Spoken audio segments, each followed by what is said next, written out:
A Big Mac meal used to cost $5. Today, it can hit $13.50 with less food and a longer wait.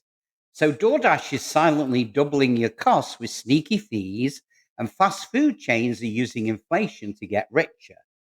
The problem is fast food isn't fast, it's not cheap, and it's certainly not reliable anymore. And the worst part, it's all by design. So let me ask you, are you sick of paying premium prices for food that was once the cheapest option on the menu of life?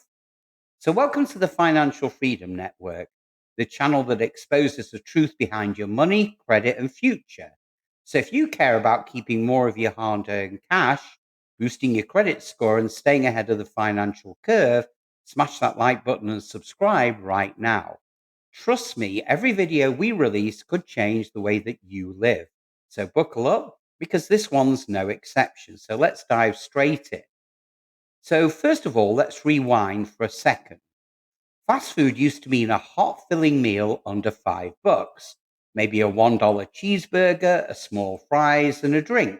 It was the everyman's meal, cheap, fast, and consistent. But in 2025, well, that cheap cheeseburger now costs more than a full sit down meal used to. In major cities like LA and New York, McDonald's is charging over $9 for a Big Mac alone, and a meal easily runs you $13 to $15 depending on your location.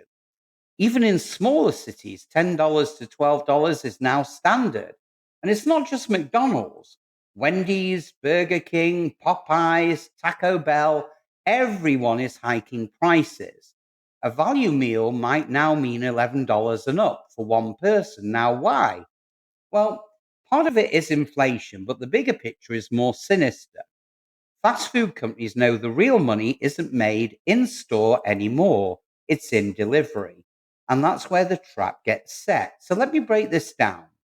When you use apps like Uber Eats, DoorDash, or Grubhub, you're not just paying for food, you're paying for platform fees, service charges, delivery, tips, taxes, and worst of all, inflated menu pricing. A McChicken that costs $2.99 in store could be $4.79 on DoorDash. Add that $2.49 delivery fee, $3 in taxes and service charges plus tip, and your cheap meal becomes a $20 punishment. That is a 500% increase from where prices were just 5 years ago. And here's the kicker: restaurants aren't even allowed to charge different prices on the app versus in store. So they raise prices across the board, and we all end up paying more, even if we just walk in. Now, let me pause right here. If you're seeing the way fast food's turning into a luxury item and you want to protect your wallet, hit that like button and subscribe to this channel because every video is designed to help you stay one step ahead of corporate pricing traps and rising inflation. You deserve the truth. So the question is, what's driving all this? Well, first of all, we've got labor costs. So states like California now require a $20 an hour minimum wage for fast food workers. Now, that's a good thing in many ways, but restaurants pass that cost directly on to you. Instead of reworking operations, they simply raise their prices. Also responsible is shrinking profit margins from apps. Now, DoorDash and Uber Eats take up to 30% from the restaurant's cut.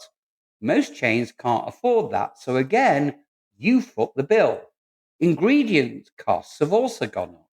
Beef, chicken, dairy, packaging, it's all more expensive. Then you've got the COVID-19 supply chain issues, the war in Ukraine and the Middle East. Fuel prices, they've all made logistics harder. So food cost inflation is very real. But fast food chains often add extra just to protect their profits. Also responsible is corporate greed, also known as greedflation. Now, many companies aren't just covering their losses, they're boosting profit margins. So just because prices are rising doesn't mean they have to raise yours, but they do because they can. Also, fast food is no longer fast. Wait times are up, staffing is short, menus are complicated. When you walk in, it's not unusual to wait 15 to 20 minutes for food that was once handed out in under 3 minutes. Now, why?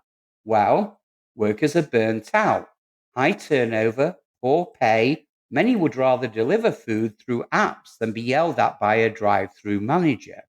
Meanwhile, franchises are experimenting with robot cooks, kiosks, and automation, but none of it is quite ready to replace humans. What's the result? Well, overpriced, slow food served by skeleton crews. So, this isn't just about food, it's about survival. Remember, fast food used to be a lifeline for working parents, students, and low income families. If you had a few bucks in your pocket, you could still get something hot. Well, that's fading fast.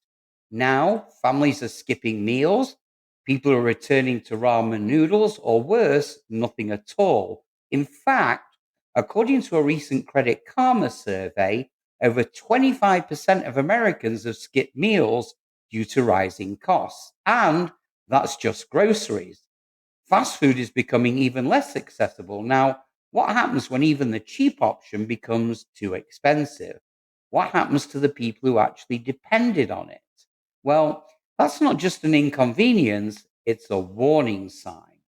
So here's what you can do right now to avoid this. Firstly, avoid third party delivery apps whenever possible.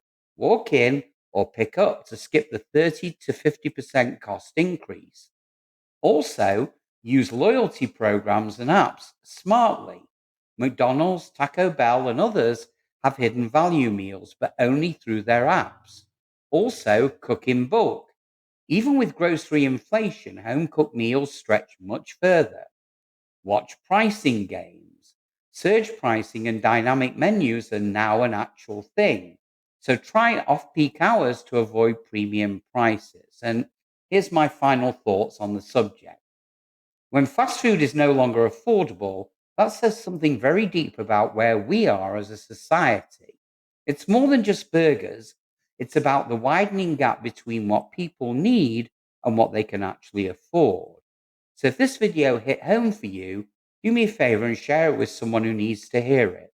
And tell your story in the comments. And most important of all, stay alert because these companies are not done with raising prices just yet. So, as always, thanks for watching. Subscribe to the Financial Freedom Network and stay in control of your money, your food, and your future. And I'll see you on the next one.